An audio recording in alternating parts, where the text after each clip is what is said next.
Chapter 3. The Problem. I confess that at these words a shudder passed through me.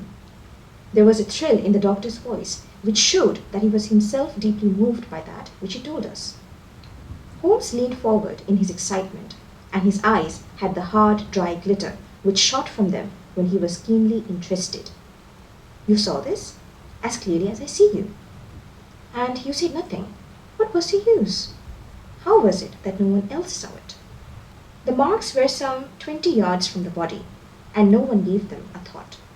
I don't suppose I should have done so had I not known this legend." "There are many sheepdogs on the moor?" "No doubt, but this was no sheepdog." "You say it was large?" "Enormous." "But it had not approached the body?" "No." "What sort of night was it?" "Damp and raw." "But not actually raining?" "No." "What is the alley like?" "There are 2 lines of old yew hedge, 12 feet high and impenetrable. The walk in the center is about 8 feet across." "Is there anything between the hedges and the walk?" "Yes, there is a stripe of grass about 6 feet broad on either side." "I understand that the yew hedge is penetrated at one point by a gate?" "Yes, the wicket gate, which leads on to the moor." "Is there any other opening?" "None." "So that to reach the yew alley, one either has to come down it from the house or else to enter it by the moor gate?" "There is an exit through a summer house at the far end." "Had Sir Charles reached this?" "No, he lay about 50 yards from it." "Now tell me, Dr. Mortimer, and this is important, the marks which you saw were on the path and not on the grass?" "No marks could show on the grass." "Were they on the same side of the path as the moor gate?" "Yes, they were on the edge of the path on the same side as the moor gate." "You interest me exceedingly. Another point, was the wicket gate closed?" "Closed and padlocked." "How high was it?" "About 4 feet high." "Then anyone could have got over it?" "Yes." "And what marks did you see by the wicket gate?" "None in particular." "Good heavens, did no one examine?" "Yes, I examined myself." "And found nothing?" It was all very confusing. Sir Charles had evidently stood there for 5 or 10 minutes. "How do you know that?" "Because the ash had twice dropped from his cigar." "Excellent. This is a colleague, Watson, after our own heart." "But the marks?" "He had left his own marks all over that small patch of gravel. I could discern no others." Sherlock Holmes struck his hand against his knee with an impatient gesture. "If I had only been there," he cried, "it's evidently a case of extraordinary interest, and one which presented immense opportunities to the scientific expert. That gravel path, upon which I might have read so much, has been long ere this smudged by the rain and defaced by the clogs of curious peasants. Oh, Dr. Mortimer, to think that you should not have called me in. You have indeed much to answer for." "I could not call you in, Mr. Holmes, without disclosing these facts to the world, and I have already given my reasons for not wishing to do so. Besides, uh, why do you hesitate? There is a realm in which the most acute and most experienced of detectives is helpless." "You mean that the thing is supernatural?" "I did not positively say so." "No, but you evidently think it." "Since the tragedy, Mr. Holmes, there have come to my ears several incidents which are hard to reconcile with the settled order of nature." "For example?" "I find that before the terrible event occurred, several people had seen a creature upon the moor which corresponds with this Baskerville demon, and which could not possibly be any animal known to science. They all agreed that it was a huge creature, luminous, ghastly, and spectral. I have cross-examined these men, one of them a hard-headed countryman, one a farrier, and one a moorland farmer, who all tell the same story of this dreadful apparition, exactly corresponding to the hellhound of the legend. I assure you that there is a reign of terror in the district, and that it's a hardy man who will cross the moor at night." "And you, a trained man of science, believe it to be supernatural?" "I do not know what to believe." Holmes shrugged his shoulders. "I have hitherto confined my investigations to this world," said he. In a modest way, I have combated evil, but to take on the father of evil himself would perhaps be too ambitious a task. Yet you must admit that the footmark is material. The original hound was material enough to tug a man's throat out, and yet he was a diabolical as well. I see that you have quite gone over to the supernaturalists. But now, Dr. Mortimer, tell me this. If you hold these views, why have you come to consult me at all? You tell me in the same breath that it is useless to investigate Sir Charles's death, and that you desire me to do it. I did not say that I desire you to do it. Then how can I assist you? By advising me as to what I should do with Sir Henry Baskerville, who arrives at Waterloo Station. Dr. Mortimer looked at his watch. In exactly 1 hour and a quarter. He being the heir? Yes.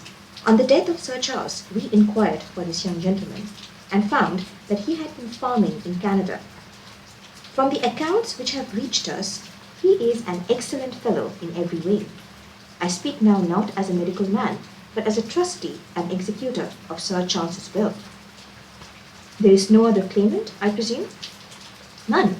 The only other kinsman whom we have been able to trace over was Roger Baskerville, the youngest of 3 brothers, of whom poor Sir Charles was the elder. The second brother, who died young, is the father of this lad Henry. The third, Roger, was the black sheep of the family. He came of the old masterful Baskerville strain, and was the very image, they tell me, of the family picture of old Hugo. He made England too hot to hold him, fled to Central America, and died there in 1876 of yellow fever. Henry is the last of the Baskervilles. In 1 hour and 5 minutes, I meet him at Waterloo Station. I have had a wire that he arrived at Southampton this morning. Now, Mr. Holmes, what would you advise me to do with him? Why should he not go to the home of his fathers? It seems natural, does it not? And yet, consider that every Baskerville who goes there meets with an evil fate. I feel sure that if Sir Charles could have spoken with me before his death, he could have warned me against bringing this, the last of the old race, and the heir to great wealth, to that deadly place. And yet, it cannot be denied that the prosperity of the whole poor bleak countryside depends upon his presence. All the good work which has been done by Sir Charles will crash to the ground if there is no tenant of the hall. I fear lest I should be swayed too much by my own obvious interest in the matter, and that is why I bring the case before you and ask for your advice. Holmes considered for a little time. Put into plain words, the matter is this, said he. In your opinion, there is a diabolical agency which makes Dartmoor an unsafe abode for a Baskerville. That is your opinion? At least I might go to the length of saying that there is some evidence that this may be so. Exactly. But surely, if your supernatural theory be correct, it could work the young man evil in London as easily as in Devonshire. A devil with merely local powers like a parish vestry would be too inconceivable, I think.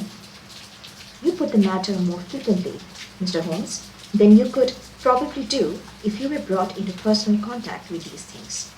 Your advice then, as I understand it, is that the young man will be as safe in Devonshire as in London. He comes in 15 minutes. What would you recommend? I recommend, sir, that you take a cab, call off your spaniel who's scratching at my front door, and proceed to Waterloo to meet Sir Henry Baskerville. And then? And then you will say nothing to him at all, until I have made up my mind about the matter. How long will it take you to make up your mind? 24 hours? At 10 o'clock tomorrow, Dr. Mortimer, I will be much obliged to you if you will call upon me here, and it will be of help to me in my plans for the future if you will bring Sir Henry Baskerville with you. I will do so, Mr. Holmes. He scribbled the appointment on his shirt cuff and hurried off in his strange, peering, absent-minded fashion. Holmes stopped him at the head of the stair. Only one more question, Dr. Mortimer. You say that before Sir Charles Baskerville's death, several people saw this apparition upon the moor? 3 people did. Did any see it after? I have not heard of any. Thank you. Good morning. Holmes returned to his seat with that quiet look of inward satisfaction, which meant that he had a congenial task before him. Going out, Watson? Unless I can help you? No, my dear fellow. It is at the hour of action that I turn to you for aid. But this is splendid, really unique from some points of view. When you pass Bradley's, would you ask him to send up a pound of the strongest shag tobacco? Thank you. It would be as well if you could make it convenient not to return before evening. Then I should be very glad to compare impressions as to this most interesting problem which has been submitted to us this morning.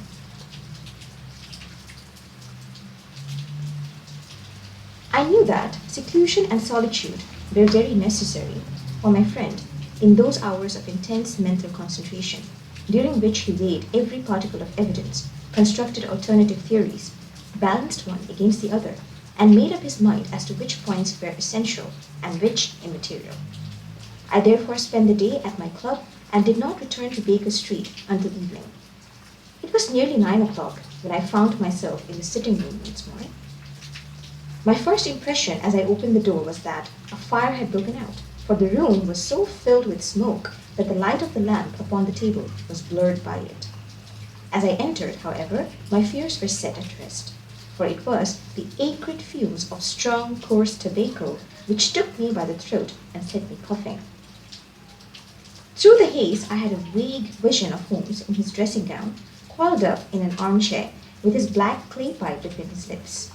Several rows of paper lay around him. Caught cold, Watson? Said he. Oh, it's this poisonous atmosphere. I suppose it is pretty thick, now that you mention it. Thick? It is intolerable. Open the window, then. You have been at your club all day, I perceive. My dear Holmes, am I right? Certainly, but how? He laughed at my bewildered expression. There is a delightful freshness about you, Watson, which makes it a pleasure to exercise any small powers which I possess at your expense. A gentleman goes forth on a showery and miry day. He returns immaculate in the evening, with the gloss still on his hat and his boots. He has been a fixture, therefore, all day. He is not a man with intimate friends. Where, then, could he have been? Is it not obvious? Well, it is rather obvious. The world is full of obvious things which nobody by any chance ever observes. Where do you think that I have been? A fixture also? On the contrary, I have been to Devonshire. In spirit? Exactly. My body has remained in this armchair and has, I regret to observe, consumed in my absence 2 large pots of coffee and an incredible amount of tobacco. After you left, I sent down to Stanford's for the ordnance map of this portion of the moor, and my spirit has hovered over it all day. I flatter myself that I could find my way about. A large-scale map, I presume? Very large. He unrolled one section and held it over his knee. Here you have the particular district which concerns us. That is Baskerville Hall in the middle. With a wood round it? Exactly. I fancy the yew alley, though not marked under that name, must stretch along this line, with the moor, as you perceive, upon the right of it. This small clump of buildings, here in the hamlet of Grimpen, where our friend Dr. Mortimer has his headquarters. Within a radius of 5 miles, there are, as you see, only a very few scattered dwellings. Here is Lofter Hall, which was mentioned in the narrative. There is a house indicated here, which may be the residence of the naturalist, Stapleton, if I remember right, was his name. Here are 2 moorland farmhouses, Hightor and Foulmire. Then 14 miles away, the great convict prison of Princetown. Between and around these scattered points extends the desolate, lifeless moor. This, then, is the stage upon which tragedy has been played, and upon which we may help to play it again. It must be a wild place. Yes, the setting is a worthy one. If the devil did desire to have a hand in the affairs of men, then you are yourself inclining in the supernatural explanation. This devil's agents may be of flesh and blood, may they not? There are 2 questions waiting for us at the outset. The one is whether any crime has been committed at all. The second is, what is the crime and how was it committed? Of course, if Dr. Mortimer's surmise should be correct, and we are dealing with forces outside the ordinary laws of nature, there is an end of our investigation. but we are bound to exhaust all other hypotheses before falling back upon this one. I think we will shut that window again, if you don't mind. It's a singular thing, but I find that a concentrated atmosphere helps a concentration of thought. I have not pushed it to the length of getting into a box to think, but that's the logical outcome of my convictions. Have you turned the case over in your mind? Yes, I have thought a good deal of it in the course of the day. What do you make of it? It's very bewildering. It has certainly a character of its own. There are points of distinction about it. That change in the footprints, for example. What do you make of that? Mortimer said that the man had walked on tiptoe down the portion of the alley. He only repeated what some fool had said at the inquest. Why should a man walk on tiptoe down the alley? What then? He was running, Watson, running desperately, running for his life, running until he burst his heart and fell dead upon his face.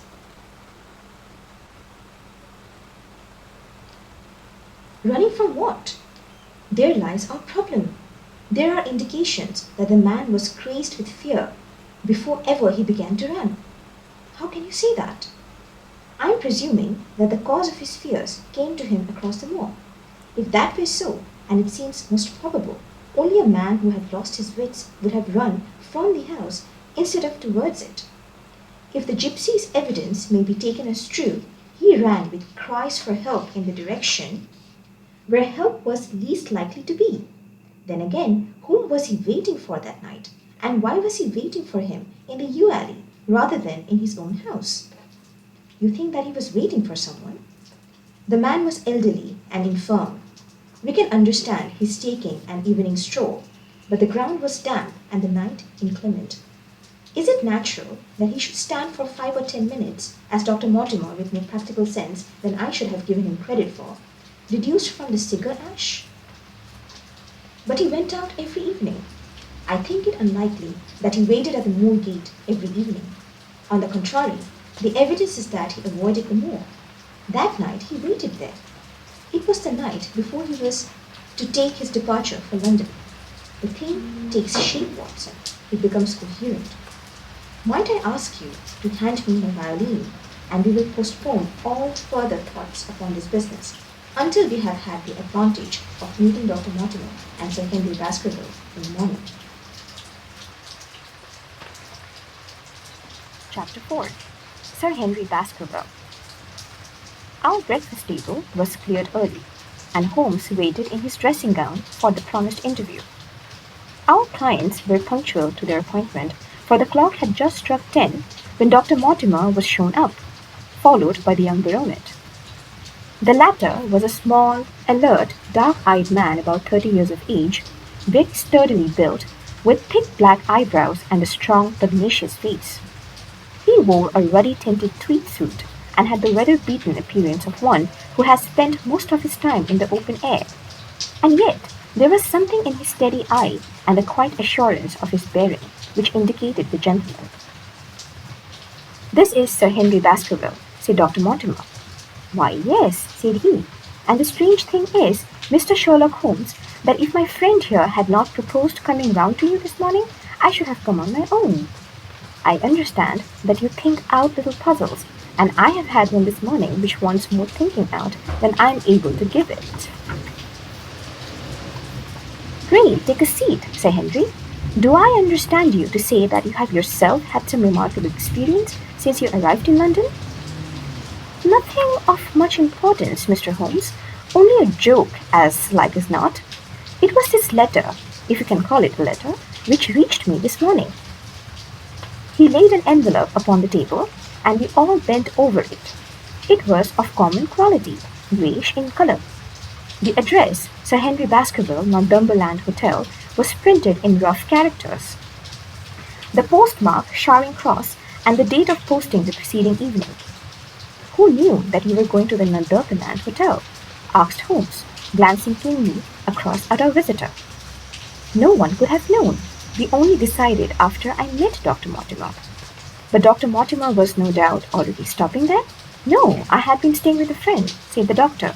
"There was no possible indication that we intended to go to this hotel." Someone seems to be very deeply interested in your movements. Out of the envelope, he took a half sheet of foolscap paper folded into four. This he opened and spread flat upon the table. Across the middle of it, a single sentence had been formed by the expedient of pasting printed words upon it. It ran, "As you value your life or your reason, keep away from the moor." The word "moor" only was printed in ink. "Now," said Sir Henry Baskerville, "perhaps you will tell me, Mr. Holmes, what in thunder is the meaning of that, and who it is that takes so much interest in my affairs." "What do you make of it, Dr. Mortimer? You must allow that there is nothing supernatural about this, at any rate."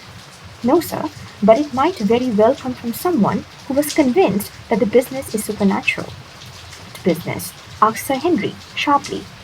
"It seems to me that all you gentlemen know a great deal more than I do about my own affairs." "You shall share our knowledge before you leave this room, Sir Henry, I promise you that," said Sherlock Holmes. "We will confine ourselves, for the present, with your permission, to this very interesting document which must have been put together and posted yesterday evening. Have you yesterday's Times, Watson? It's here in the corner. Might I trouble you for it? The inside page, please, with these leading articles." He glanced swiftly over it, running his eyes up and down the columns. "Capital article, this on free trade. Permit me to give you an extract from it. You may be cajoled into imagining that your own special trade or your own industry will be encouraged by a protective tariff. But it stands to reason that such legislation must in the long run keep away wealth from the country, diminish the value of our imports, and lower the general conditions of life in this land." "What do you think of that, Watson?" cried Holmes, in high glee, rubbing his hands together with satisfaction. "Don't you think that this is an admirable sentiment?" Dr. Mortimer looked at Holmes with an air of professional interest, and Sir Henry Baskerville turned a pair of puzzled dark eyes upon me. "I don't know much about the tariff and things of that kind," said he, "but it seems to me we have got a bit off the tree so far as that note is concerned." "On the contrary, I think we are particularly hot upon the tree, Sir Henry. Watson here knows more about my methods than you do, but I fear that even he has not quite grasped the significance of this sentence." "No, I confess that I see no connection." "And yet, my dear Watson, there is so very close a connection that the one is extracted out of the other.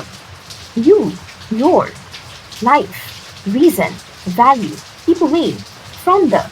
Don't you see now whence these words have been taken?" "By thunder, you are right. Well, if that isn't smart," cried Sir Henry. "If any possible doubt remains, it's settled by the fact that keep away and from the are cut out in one piece." "Well now, so it is. Really, Mr. Holmes, this exceeds anything which I could have imagined," said Dr. Mortimer, gazing at my friend in amazement. "I could understand anyone saying that the words were from a newspaper, but that you should name which and add that it came from the leading article is really one of the most remarkable things which I have ever known. How did you do it?" "I presume, Doctor, that you could tell the skull of a Negro from that of an Eskimo?" "Most certainly. But how?" "Because that's my special hobby. The differences are obvious. The supraorbital crest, the facial angle, the maxillary curve, But this is my special hobby, and the differences are equally obvious. There is as much difference to my eyes between the leaded bourgeois type of a Times article and the sloven print of an evening halfpenny paper as there could be between your Negro and your Eskimo. The detection of types is one of the most elementary branches of knowledge to the special expert in crime, though I confess that once when I was very young, I confused the Leeds Mercury with a Western Morning News. But a Times leader is entirely distinctive, and these words could have been taken from nothing else. As it was done yesterday, the strong possibility was that we should find the words in yesterday's issue. So far as I can follow you, then, Mr. Holmes, said Sir Henry Baskerville, someone cut out this message with a scissors, nail scissors, said Holmes. You can see that it was a very short-bladed scissors, since the cutter had to take 2 snips over paper way. That is so. Someone then cut out the message with a pair of short bladed scissors, pasted it with gum, said Holmes. With gum onto the paper, but I want to know why the word more should have been written. Because he could not find it in print. The other words were all simple and might be found in any issue, but more would be less common. Why, of course, that would explain it. Have you read anything else in his message, Mr. Holmes? There are one or two indications, and yet the utmost pains have been taken to remove all clues. The address, you observe, is printed in rough characters, but the Times is a paper which is seldom found in any hands but those of the highly educated. We may take it, therefore, that the letter was composed by an educated person who wished to pose as an uneducated one, and his effort to conceal his own writing suggests that that writing might be known or come to be known by you. Again, you will observe that the words are not gummed on in an accurate line, but that some are much higher than others. Life, for example, is quite out of its proper place. This may point to carelessness, or it may point to agitation or hurry upon the part of the cutter. On the whole, I incline to the latter view, since the matter was evidently important, and it is unlikely.